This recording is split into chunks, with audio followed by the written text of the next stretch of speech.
The massive crystal spires of the Zephyrian capital world gleamed under three suns, casting rainbow shadows across the imperial palace. Emperor Vextar sat on his throne of living metal, his forearms crossed as he listened to the scout report, with growing boredom. "Another primitive world, Your Excellence," Scout Commander Zethic droned, his scaled face showing the typical arrogance of the imperial military. "Third spiral arm, insignificant yellow star. The locals call their mudball Earth." Vextar's golden eyes barely flickered with interest. In his 2,000 years of rule, he had overseen the conquest of 47 star systems. Each time, it was the same story. Primitive aliens who thought themselves mighty until the Zephyrian Empire showed them their true place in the galaxy. "Population?" Vextar asked, more from habit than curiosity. 8 billion of the creatures, Excellence. They call themselves humans, bipedal, no natural weapons worth mentioning. Their technology is laughably basic.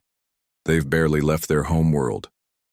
The Emperor's advisor, High Counselor Nethera, leaned forward with interest.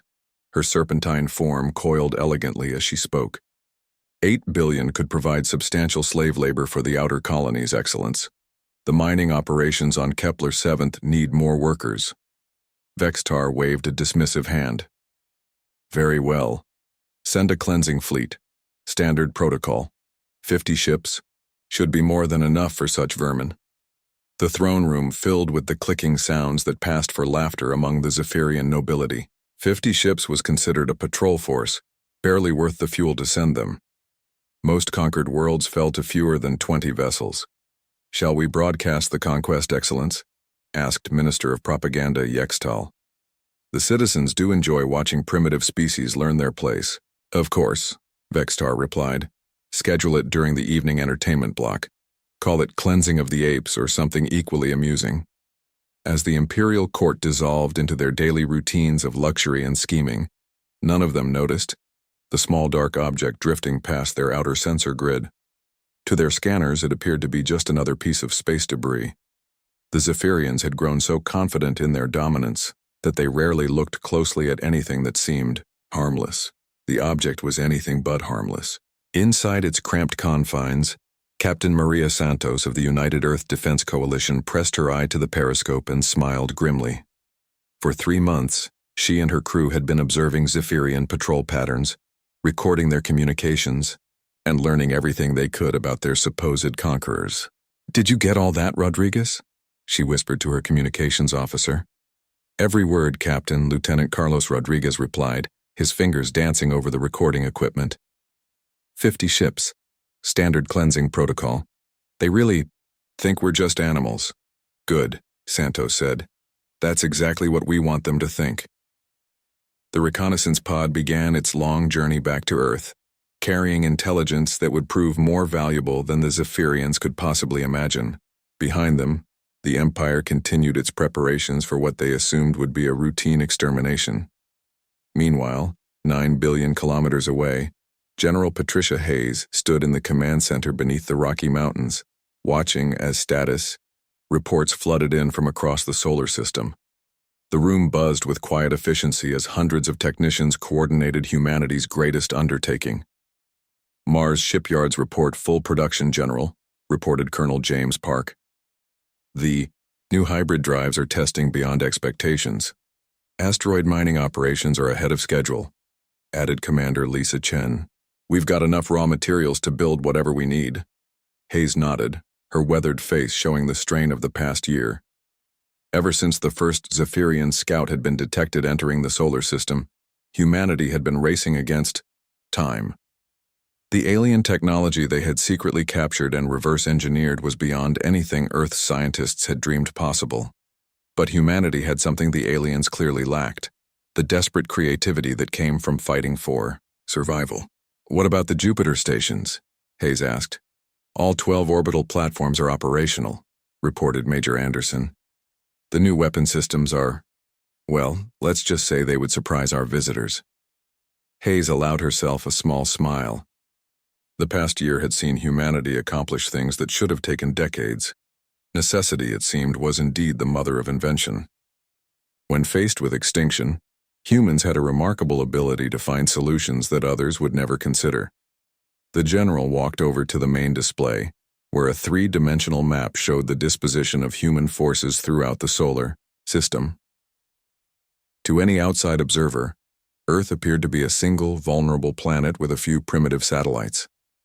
The reality was very different. Hidden among the asteroids were weapons platforms powerful enough to crack moons. Disguised mining, ships in the outer system were actually heavily armed cruisers. Even the seemingly innocent space stations orbiting Earth bristled with weapons that combined human engineering with alien technology in ways their original creators had never intended. "General," called out Lieutenant Sarah Kim from the communications station. "We're receiving Captain Santos's signal. She's on her way back with the intelligence package." "Excellent. How long until the Zephyrian fleet arrives?" "Based on their standard deployment patterns, approximately 6 weeks, ma'am." Hayes nodded. 6 weeks to put the finishing touches on humanity's desperate gamble. The aliens expected to find a helpless world populated by primitive creatures. Instead, they would find something that no species in the galaxy had ever encountered before. Humans with nothing left to lose and everything to fight for. In the depths of space, Admiral Kethmore of the Imperial Navy inspected his fleet with professional satisfaction. 50 ships of the line, each one capable of reducing a planet to radioactive slag. His crew of 20,000 represented the finest warriors in the galaxy, veterans of dozens of conquests. "The humans will likely surrender once they see our ships," his second-in-command, Captain Vorthak, commented. "Most primitive species do." Kethmore's mandibles clicked in amusement.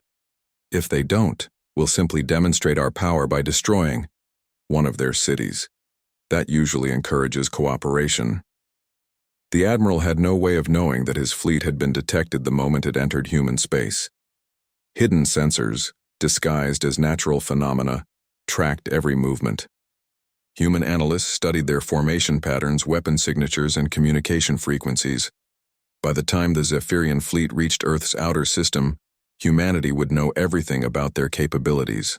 The aliens, meanwhile, would know nothing about what waited for them. The trap was set. Humanity had spent a full year preparing for this moment, building weapons and strategies that would have seemed impossible just months before. The Zephyrians expected to find primitives armed with crude chemical rockets and nuclear weapons. They would find something far more dangerous: humans who had learned to think like their enemies while remaining fundamentally, terrifyingly human. The galaxy was about to learn a lesson that would echo through history.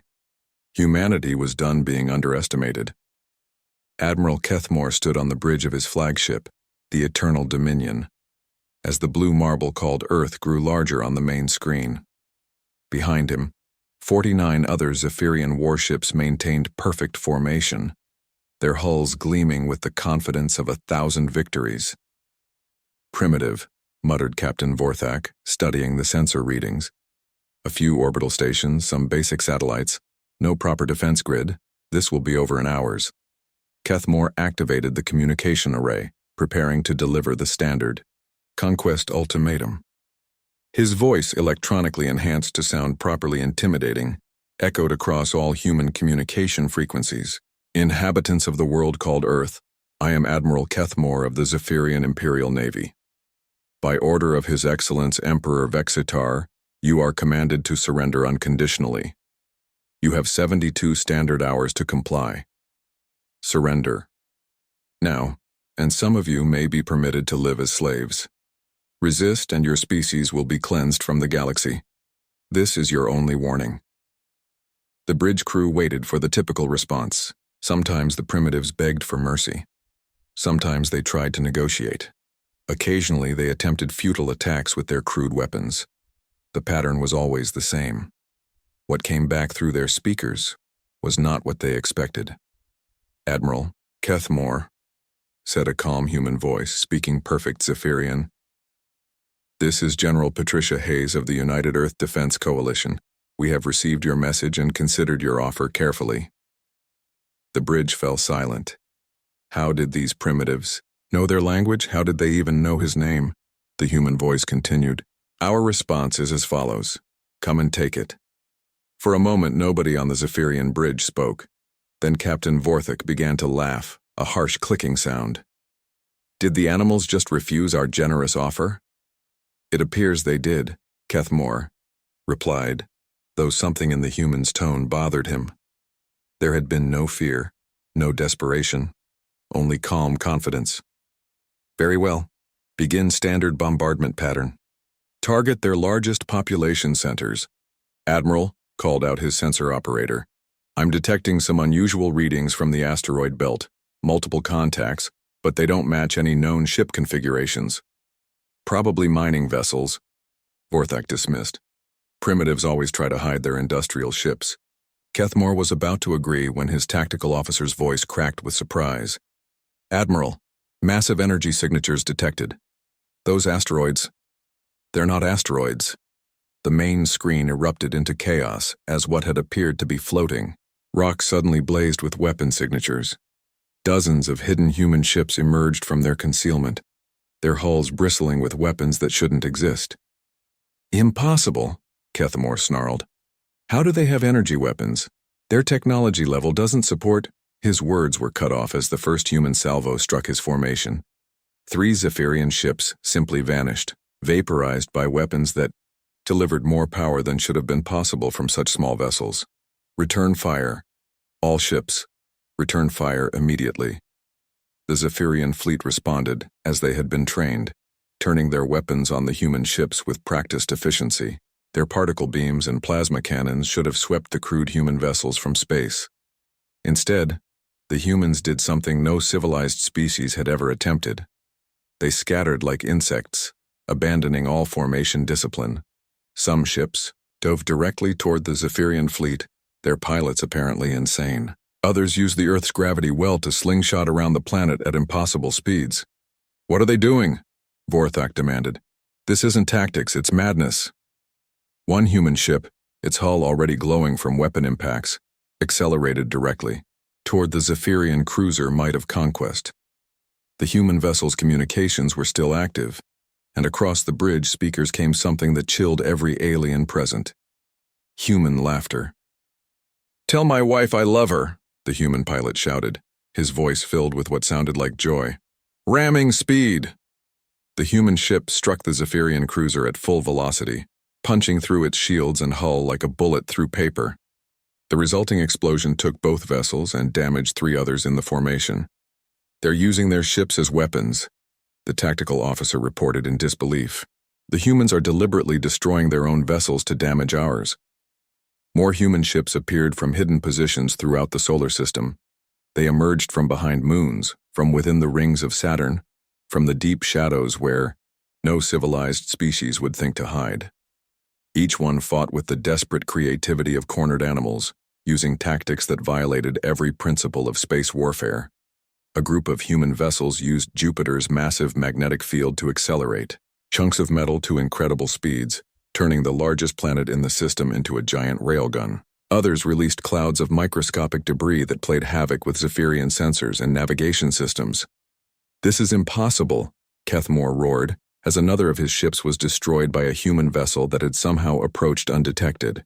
They can't have this technology. Intelligence reports said they were primitives. Admiral, his communications officer called out, voice shaking. I'm detecting transmissions from the human ships. They're coordinating. But the language they're using, it doesn't match any of their standard communications. On the screen, Kethmore could see the terrifying truth. The humans weren't fighting randomly. Despite their apparent chaos, every move was calculated, every sacrifice planned. They were speaking in codes, using languages and references that the Zephyrian translation systems couldn't interpret. A human pilot, his ship crippled and burning, managed to get close enough to a Zephyrian destroyer to activate some kind of magnetic device. The human vessel clamped onto the alien hull like a parasite, and suddenly the destroyer's weapon systems began turning on its own allies. They're using our own ships against us, Vorthak screamed. The battle that was supposed to last hours stretched into a full day. Of the 50 ships that had arrived to conquer Earth, only 12 remained functional. The humans had lost nearly twice as many vessels, but they kept coming, seemingly endless in their willingness to sacrifice everything. As the Eternal Dominion prepared to retreat, its hull scarred and systems failing, Admiral Kethmore received one final communication from the humans. "Admiral," said the same calm voice that had first refused their surrender demand, "you came here expecting to fight primitives. Instead, you found humans. We suggest you remember the difference." The surviving Zephyrian ships fled Earth space, carrying with them news that would shake the foundations of the Empire. The humans hadn't just resisted conquest. They had done something no species in galactic history had ever accomplished. They had made the Zephyrian Imperial Navy retreat. Behind them, hidden human shipyards were already working to replace their losses. The aliens had seen only a fraction of humanity's true capabilities. The real war was about to begin. The emergency session of the Zephyrian High Command had been called within hours of Admiral Kethmore's humiliating retreat. The great war room beneath the Imperial Palace buzzed with nervous energy as military leaders tried to comprehend the impossible reports from Earth. Emperor Vextar's rage filled the chamber like a physical presence. His four arms gestured wildly as he paced before the assembled commanders, his golden eyes blazing with fury that had not been seen in centuries. 12 ships, he snarled, his voice echoing off the crystal walls. 12 ships returned from 50. Against primitives who should have been wiping our boots clean. High Counselor Nethera coiled nervously in her seat. "Excellence, the reports are disturbing. The humans appear to have technology that shouldn't exist. Their tactics were insane," interrupted Admiral Kethmore, still bearing the scars of his encounter with humanity. "They fight like rabid beasts, Excellence. No honor, no discipline. They use their own ships as weapons." Fleet Commander Zexhar, veteran of 30 successful conquests, leaned forward. "Excellence, with respect to Admiral Kethmore, perhaps the humans simply caught us by surprise. The Grand Armada has never failed. 300 ships will be prepared immediately," Vextar commanded. "But this time we take no chances. Mobilize the stellar destroyers. I want that pathetic world reduced to molten slag as an example to the entire galaxy." As the Imperial leadership planned their overwhelming response, they remained unaware that human ears were listening to every word. High above the Zephyrian capital, a stealth probe no larger than a grain of sand recorded their discussions and transmitted the intelligence back to Earth through quantum entanglement communicators that the aliens didn't even know were possible. On Earth, General Hayes reviewed the intercepted communications with grim satisfaction. 300 ships, she mused, and stellar destroyers. They're taking us seriously now. "General," reported Colonel Park, "our deep space reconnaissance network is picking up unusual activity throughout Zephyrian space. It looks like they're pulling ships from their frontier territories to mass for this assault." Hayes nodded. "Perfect. Initiate Phase 2 immediately." What the Zephyrians didn't realize was that their first defeat at Earth had been only the beginning of humanity's plan. While the Empire focused on gathering their Grand Armada, human infiltration teams were already moving throughout Imperial space. The first sign that something was wrong came from the mining colony at Rigel 7. The automated distress beacon, activated during the night cycle, broadcasting for exactly 17 seconds before cutting off. When the Imperial response team arrived 3 days later, they found the colony intact but completely empty. No bodies, no signs of struggle. The entire population of 12,000 Zephyrian workers had simply vanished. The security footage showed nothing useful. The cameras had recorded normally until 23:47 local time, then showed only empty corridors and workstations. Whatever had happened to the colonists had occurred during a brief gap in surveillance that lasted less than 3 minutes. Admiral Vexkoth, commander of the 3rd Border Fleet, studied the reports with growing unease. "Pirates?" he suggested to his staff. "Some kind of slaver raid?" "No signs of forced entry," his intelligence officer reported. "No blast marks, no damage to the facilities. It's as if everyone just left." 2 days later, the same thing happened at the research station orbiting Tau Ceti, then the supply depot at Wolf 359. Each time, entire Zephyrian installations went silent with no explanation, leaving behind facilities that were intact but empty of all life. The pattern became clear when the communications hub at Ross 128 was found abandoned. This time, the security system had captured something. Brief glimpses of figures moving through the corridors with impossible stealth. Humanoid shapes that seemed to blend with shadows, carrying weapons that made no sound when fired. The footage lasted only seconds before the cameras were systematically destroyed, but it was enough. The figures were human. They're already here, Admiral Vexkoth realized with growing horror. Somehow they're already in our territory. The truth was worse than he imagined. Human infiltration teams, using captured Zephyrian technology and stealth systems that combined alien science with human innovation, had been seeded throughout Imperial space months before the first battle at Earth. While the Empire's attention focused on gathering their Grand Armada, these shadow teams were methodically dismantling the Imperial infrastructure.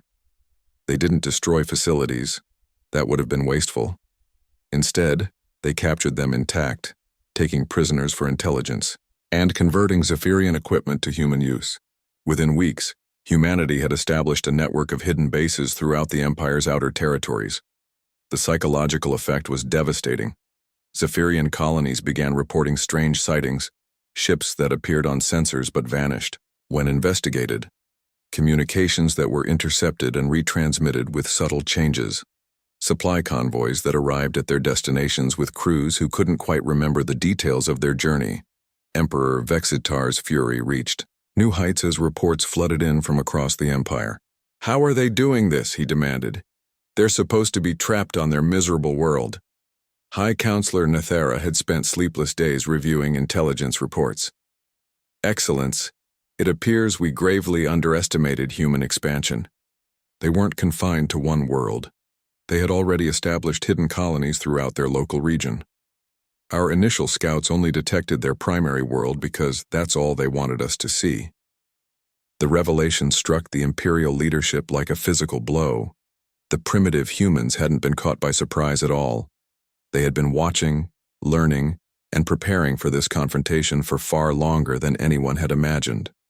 "How many of them are there?" Vextar asked quietly.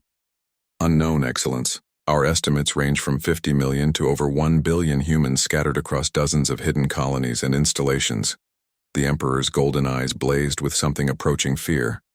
1 billion humans, all apparently willing to die, fighting, equipped with hybrid technology that combined the best of Imperial science with human unpredictability.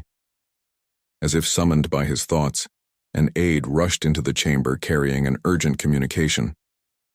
"Excellence, priority message from the Grand Armada. Admiral Yethma reports his lead elements are approaching the human system." Vexitar seized the communication device. "Admiral, report your status immediately." The response was filled with static, as if the transmission was being interfered with. "Excellence. Unusual readings. Human ships detected throughout the system. They appear to be waiting for us." "Waiting?" Vextar's voice cracked slightly. "What do you mean, waiting?" "They're not hiding, Excellence. They're just there.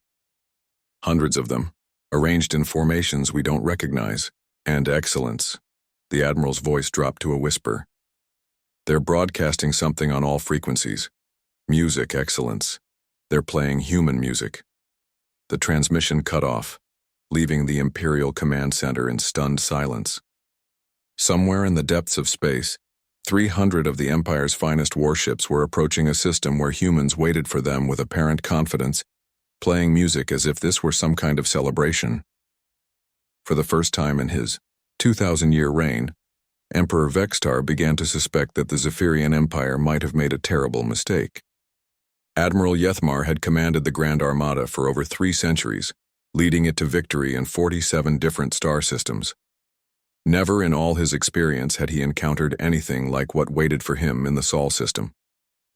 300. Zephyrian warships, the pride of the Empire, approached Earth expecting to find a desperate world making its last stand. Instead, they found something that defied all military logic, a human fleet that appeared to be celebrating. "Count again," Yethmar ordered his sensor operator, though he knew the numbers hadn't changed. 412 human vessels. "Admiral, they're maintaining loose formations throughout the inner system, but they're not hiding. They're broadcasting their positions openly. The humans had somehow built more ships in the months since the first battle than the Empire had lost. The vessels themselves were strange hybrids, clearly built from captured Zephyrian technology but modified in ways that hurt the Admiral's eyes to look at. Weapon systems had been relocated, armor had been replaced with configurations that made no sense, and the entire fleet seemed to operate on principles that violated established military doctrine. "What about their defensive positions?" Yethmar asked. "That's what's strange, Admiral. Earth itself appears to be undefended. No orbital platforms, no weapon satellites, no shield generators. It's as if they've abandoned the planet entirely." Yethmar studied the tactical display with growing unease. 4 centuries of military experience told him this was either a trap or the humans had gone completely insane. Neither possibility was comforting. "Admiral," his communications officer called out, "the humans are broadcasting again.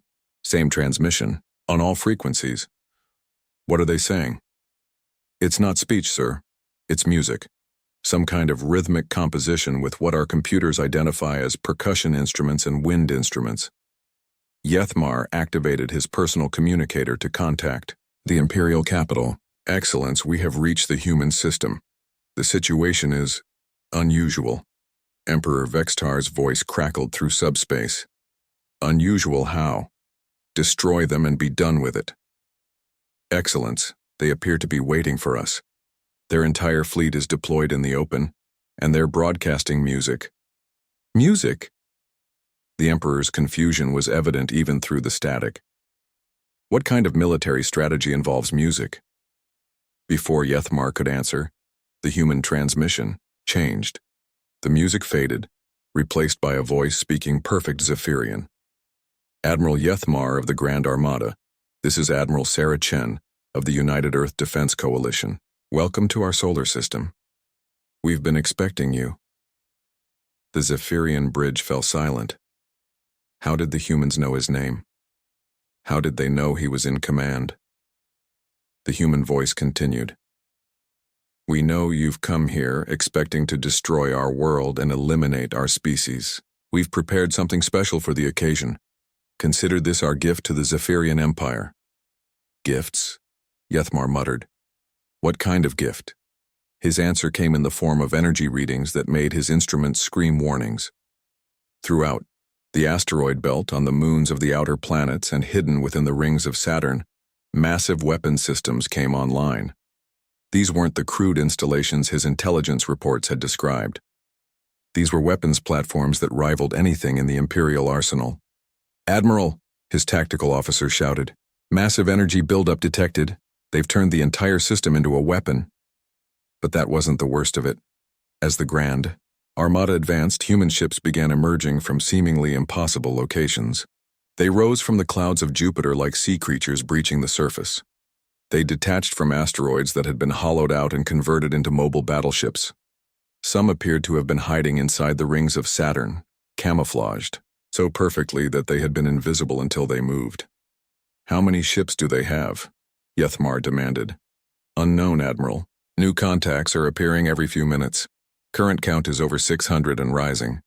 The humans had done more than just replace their losses from the first battle.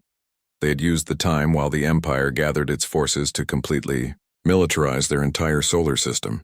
Every moon, every asteroid, every piece of space debris had been converted into either a weapon platform or a ship construction facility. "Admiral," the human voice spoke again, "we're transmitting our complete order of battle to your tactical systems now. We thought you should know what you're facing." Data flooded the Zephyrian computers, and Yethmar watched in growing horror as the scope of human preparation became clear. They hadn't just built ships, they had created an entirely new kind of military force.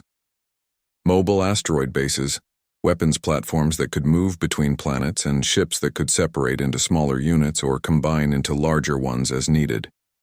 "This is impossible," he whispered. "How did they build all this?" His question was answered when human ships throughout the system suddenly opened their communication channels. Instead of military chatter, the Zephyrians heard something that chilled them to their cores: human voices singing.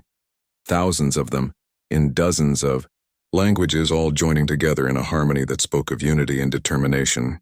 They're not soldiers, Yethmar realized. They're their entire population. Every human in the system is part of their military. The tactical implications were staggering. The Zephyrian Empire maintained professional armies, with warriors who trained for decades to master their craft. Humans appeared to have armed their entire species. 8 billion people, all apparently willing to fight, supported by industrial capacity that had been hidden until this moment. Excellence, Yethmar transmitted back to the capital. I request permission to withdraw. The situation here is not what our intelligence suggested. Withdraw? Vextar's voice was filled with rage. You command the Grand Armada. 300 ships against primitives. Attack immediately. Excellence, they're not primitives. They've converted their entire solar system into a fortress. They have more ships than we do, weapons we don't understand, and tactics that... The transmission was cut off as human ships suddenly accelerated toward the Grand Armada from all directions. But unlike the chaotic attack patterns of the first battle, this assault was perfectly coordinated.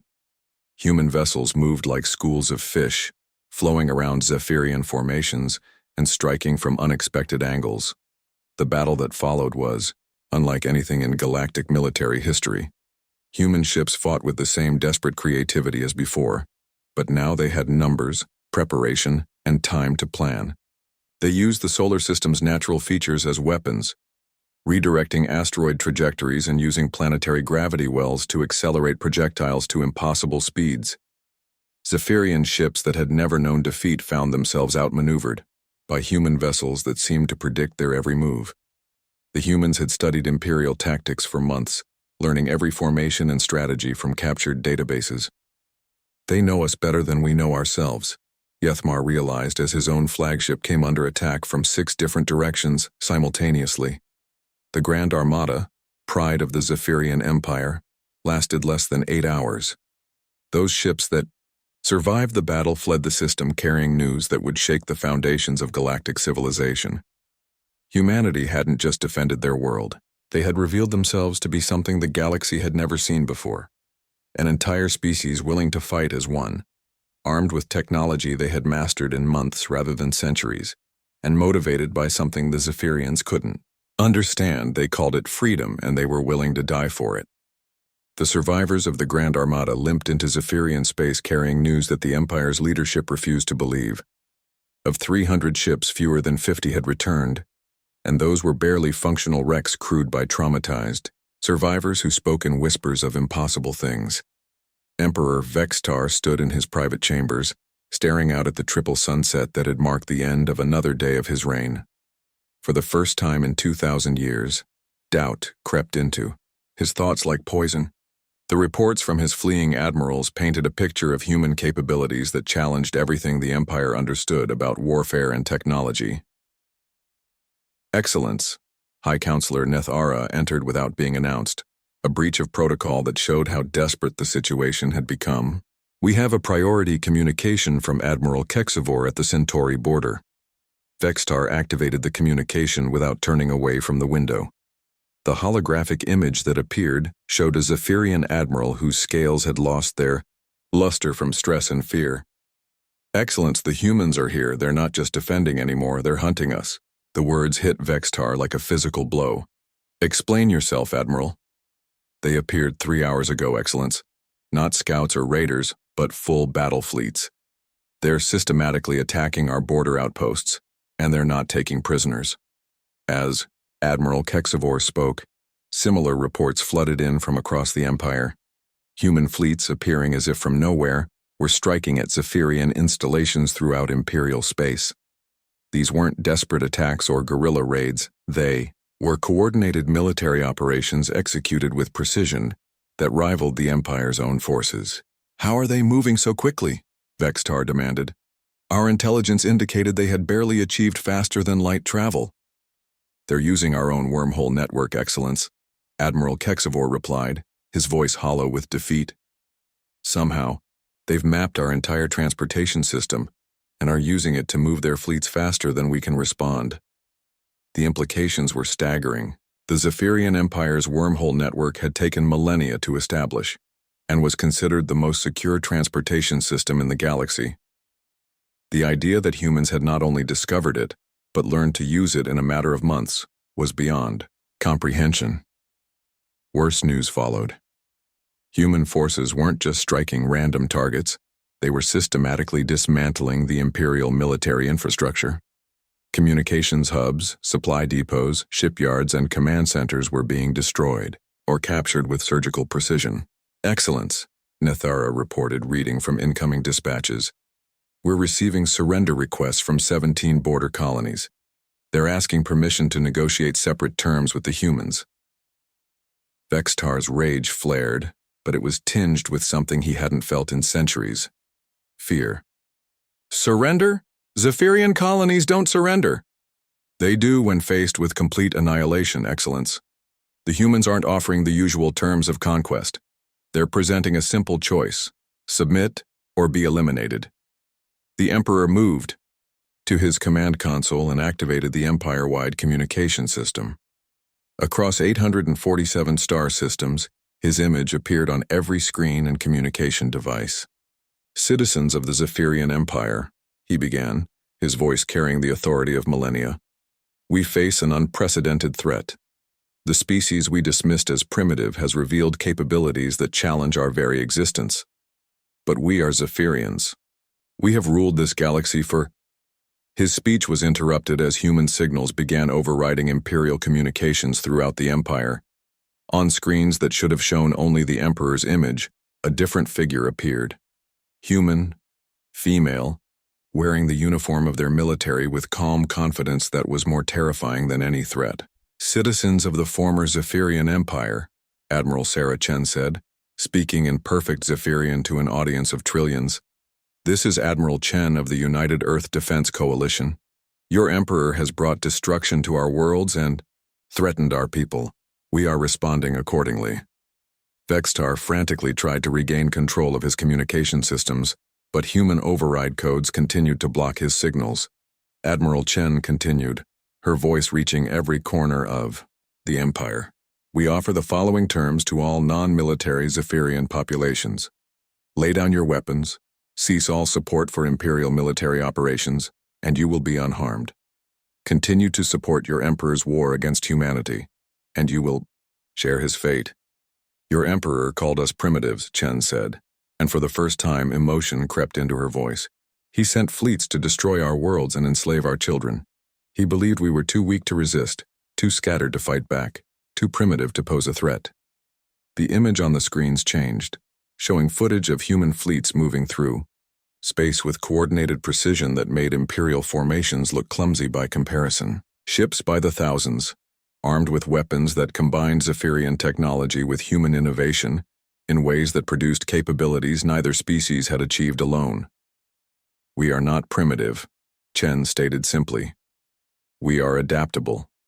We learn from our enemies, improve their technology, and turn their own strengths against them. Your Emperor made one fatal mistake. He taught us how to fight like Zephyrians. Now we will show you how Zephyrians fight when they think like humans." The communication ended, leaving the Empire in stunned silence. Within hours, reports began flowing in of mass defections throughout the Imperial military. Entire fleets were laying down their arms rather than face human forces that had proven capable of defeating anything the Empire could field.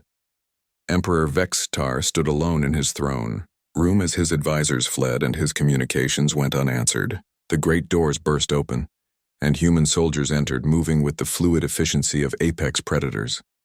They were led by the same woman who had addressed the Empire, Admiral Sarah Chen herself. "Your Majesty," Chen said, using his formal title, with ironic respect. "I believe you wanted to discuss surrender terms." Vextar drew himself up to his full height, all four arms spread in a gesture of defiance. "The Zephyrian Empire does not surrender to primitives." "The Zephyrian Empire no longer exists," Chen replied calmly. "Your fleets are destroyed, your colonies have surrendered, and your military command structure has collapsed. What remains is one stubborn emperor and a palace full of empty rooms." Behind her, Human soldiers moved with weapons at ready but not raised. They had the confidence of predators who knew their prey was already beaten. "You have a choice, Your Majesty," Chen continued. "You can spend your remaining years in comfortable exile, writing your memoirs about the empire that once ruled 800 star systems. Or you can continue this war and discover what humans do to leaders who threaten their families." Vextar looked into her eyes and saw something that no Zephyrian had ever possessed. The absolute certainty that came from fighting for something more important than conquest or glory. Humans, he realized, fought for their very existence, and that made them more dangerous than any military force in galactic history. "What do you want?" he asked quietly. "Peace," Chen replied. "We want to be left alone to build our civilization without interference. We want other species to understand that humanity is not to be underestimated again, and we want you to broadcast a message to every remaining military force in this galaxy, explaining exactly what happens when someone threatens human worlds." The Emperor looked around his empty throne room, at the symbols of power that had become meaningless in the span of months. The Zephyrian Empire, built over millennia of conquest, had been brought down by a species they had dismissed as barely worthy of notice. "Very well," he said finally. "What would you have me say?" Admiral Chen smiled, and for the first time, it wasn't the expression of conquest or dominance. It was the smile of someone who had accomplished exactly what they set out to do. "Tell them the truth, Your Majesty. Tell them that humanity has arrived in this galaxy and we're not going anywhere.